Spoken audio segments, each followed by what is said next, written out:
Okay, so predictability requires systems. And so we're going to break down how one of our clients that just came on has already booked, 30% more of the leads that are actually coming through his pipeline, right? So I'll let you kind of break down what we were going over with them in the call that we had yesterday. Yeah, no, let's break it down. So basically the state he was in a state where he had an influx of leads, right? And he was getting on a lot of phone calls that weren't closing. He sent us all the recordings, and basically he thought it was a closing issue.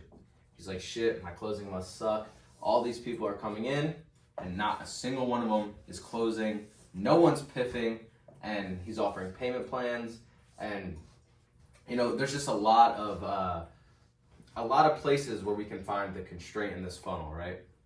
Now, us as high-level marketers, the way we like to look at it is from top down, because closing is your last barrier of entry, as far as bottlenecks go, right? So everything else above here has to be perfect before you are able to assume that it's your closing that shit, right? Facts. So the first thing we like to look at is lead quality. Lead quality, right? We're gonna put that up top here. Now, if lead quality is shit, nothing else in here matters. If you have leaks in this funnel, that just means less shitty leads are coming in. And if you tighten up the constraint, if you tighten up here and try to qualify these shitty lead quality coming in, then you're gonna have nothing here. You're gonna have no closing calls, right? So that's kind of where we were at. We're like, listen, you have an influx of leads.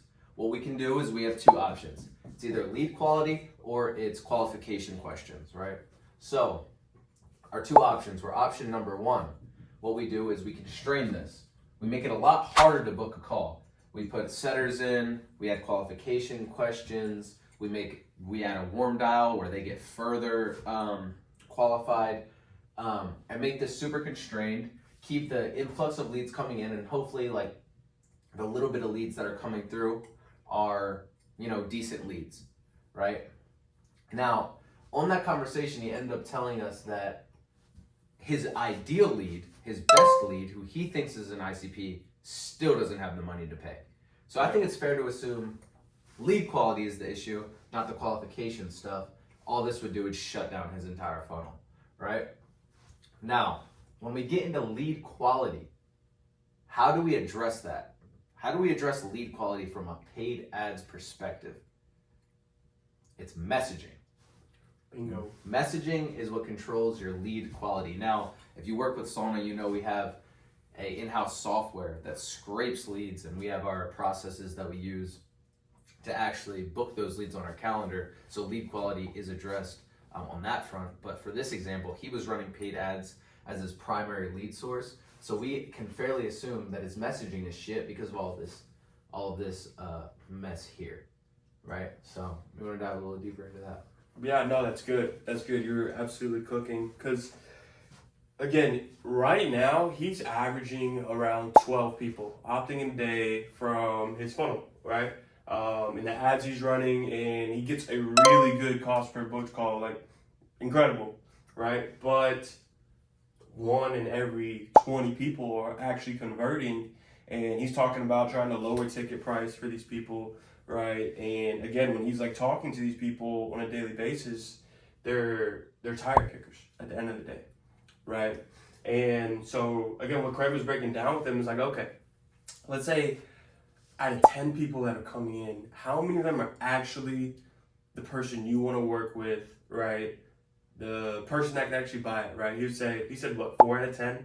He said 4 out of 10, but they still didn't have the capital. The capital, yeah. Exactly. And so that's where we came down to like, okay, the problem, because he thought it was a problem with his closing, right? He's like, dude, I'm getting these calls, but they're just like, they're not giving me the money, But the leads, even if they're fucking broke, right?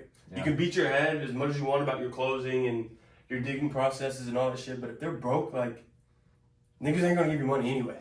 You know what I'm saying? Exactly. So we got to go back to the top of the funnel and address the actual lead quality of the demand that's coming in, right? And that's where Craig was getting at with the messaging, right? Because if our messaging is talking to low-hanging fruit, then like that's the whole problem, right? We can add all these qualification questions, try and make sure he's not getting on like tire kicking closing calls with the warm dial processes and the pre-call assets, making sure they're warmed up right before they get on this closing call, because we thought that was a potential bottleneck, right? Maybe it's because these people aren't warm enough, right? From these ads. I do want to add that that's definitely a bottleneck he does have, right? They definitely weren't warm enough, but that's not why they weren't closing. They simply did not have the bread, because he would get on 2, 3, 4 call closes selling friendship, and they're still not closing after all that warming up with him as an individual. And we're talking $100 to like $300 ticket here, like piff in the DMs type tickets, and they're not closing. So the warm up thing was a bottleneck. We can get into how we address that, but the main problem that was facing James was messaging. Yep, exactly. And so messaging, again, he's rolling out new ads as we speak to an upstream person, because if you can retarget your messaging all the way upstream, right? Like, how would you picture this? Right? All right. So you got I need a fucking eraser. I think y'all can see this. All right. So look, we got a river here. We're gonna call this the river of motion. All right. ROM. Right. River of motion. Okay. Now, if we're sitting here on the fucking bank, right, and we're fishing, and we're casting our fucking reel in the water down here, we're gonna catch the fish that are downstream, right? Common sense, point blank, right? Now, the person that's fishing up here is probably gonna get the bigger fish, the better fish, right? And the people down here are gonna be kind of getting what's left, right? Now, if again, we can reposition the messaging up here, upstream, so we can talk to not only people that can afford the offer, right, but are your actual ideal clients, right? Like, even if it seems like, because his mindset was like, okay, if, let's call it what it is, credit repair business funding, right? He wants to get people in and kind of, run the ecosystem where, they need to get their credit fixed so they can get funding, and, these people need, houses, cars, shit for their businesses, things of that nature, right? But if we're talking to downstream people who can't even, like of course they're broke. They can't even, their credit shit, right?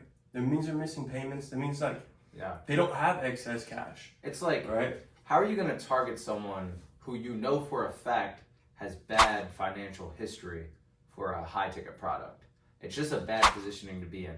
I also want to add that with this specific example, the ads he was running, so the messaging he was running was for business owners who have bad credit and need better credit for funding, for vehicles, people who need better credit to get vehicles, and for homeowners, right?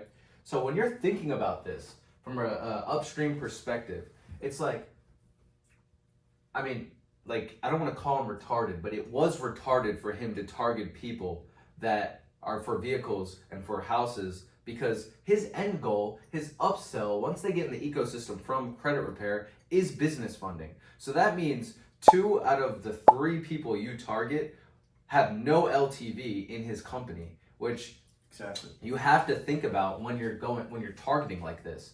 Now, you can target downstream to position the upsell, but you have to make sure that upsell is positioned correctly, right? So he needs to dial in his messaging, and that's what we helped him work on, to actually target people that not only have the money, but also feed his ecosystem as far as an upsell perspective goes. Yeah, no, that's sauce. That's sauce. So exactly, repositioning upstream to generate better demand, right? And now we can actually run the middle of funnel processes at a high level, right? And get real feedback on these closing calls with people who have money, right? And we can start addressing bottlenecks that way, right? I want to dive into this middle of funnel stuff, right? Because a lot of people do generate a lot of demand, right? And this is honestly one of the reasons why he's been one of our best clients and he's seen such a boost and increase, right? Obviously, from the little messaging tweaks we've done has been huge, but this middle of funnel stuff, right? Because again, one out of every 10 people are converting, one out of 20, right? Okay, again, that's only happening because people either aren't warm enough, right? The bottleneck we just solved, right? Or like when someone opts in from an ad, right? People expect that to just be like a lay down sale, right? Yeah. And so what needs to happen is these people need to actually run through like a proper middle of funnel pre-call kind of nurture process. Yeah. Right? So you can actually convert more of those leads coming in. Yeah. Right? So to take those numbers from 1 out of 10 or 1 out of 20 to, 1 out of 5, 1 out of 7, right? That adds an extra, like, 3, 5, 10 closed deals a month, right? Which is, almost 6 figures for us, right? And it's like simple processes, like a warm dial, right? Like, why is a warm dial so slept on, right? You shouldn't be doing a discovery call on your first sales call. Yeah, like that should be like 80% of the sale should be happening. Like this all right here should be like 80% of the sale, right? And then this should do the last 20% of the actual conversion. That's it, right?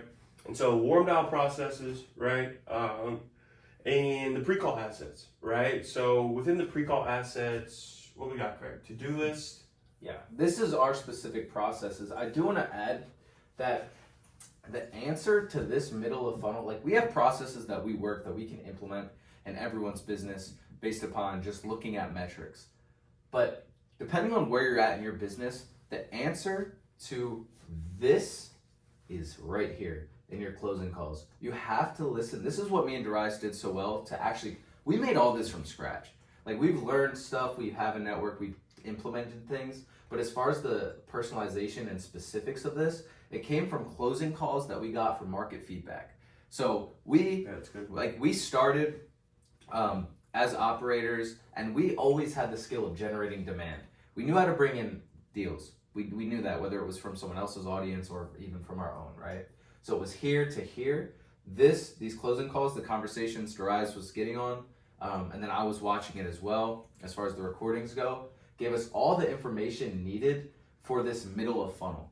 So when you go in here right now, the processes we use and we like to implement for our clients, qualification questions. What are the things that we're talking to these people that's making them completely unqualified that we can easily answer in a simple Calendly question? That's what you want to add here, right? Warm dials. Warm dials is huge, and you need a really good warm dialer. Your warm dialer should be a closer level. Your warm dial should honestly take care of more of the sale than your closer, and I'll stand on that. Your warm dial has to be really sauce. The object of a warm dialer is to not only further qualify, but to also feel out the prospect, kind of understand their current situation, and take them through all the discovery needed to actually, for the closer, to have good data, to have a really good tailored presentation for that sales call, right? And also make sure they're investment ready. That's also huge. Then we have a to-do list, right? We like to give them a buy-in. So the basically the warm dial that we go through, we like to get discovery and data, and then we like to have them implement it back to us in the form of a to-do list that ideally will make them problem aware. So what does that mean? When we're in discovery and we're asking questions to make them problem aware, we reiterate it in our post-call text or post-call voice note, post-warm dial voice note, and then we also ask a to-do list so Darius can get more information for the call and and have them text us their literal pain points that they're now problem aware of. So they have a buy-in to get on that call. They're investment ready. They are problem aware. So now all Darius has to do is handle minimal objections and present. And they should be laydowns. Also, breakout videos is huge. Shout out Jeremy Haynes. I'm not going to act like we made this up because we definitely just scraped it off Jeremy Haynes. But basically, again, answers are all in here. Any FAQs that we're sick of answering, we implement into the breakout videos, and we make sure we hit them with it like 3 times. We hit them with it immediately upon booking. They get sent to a landing page with breakout videos. Immediately upon booking, they get an email with a link to the breakout videos, right?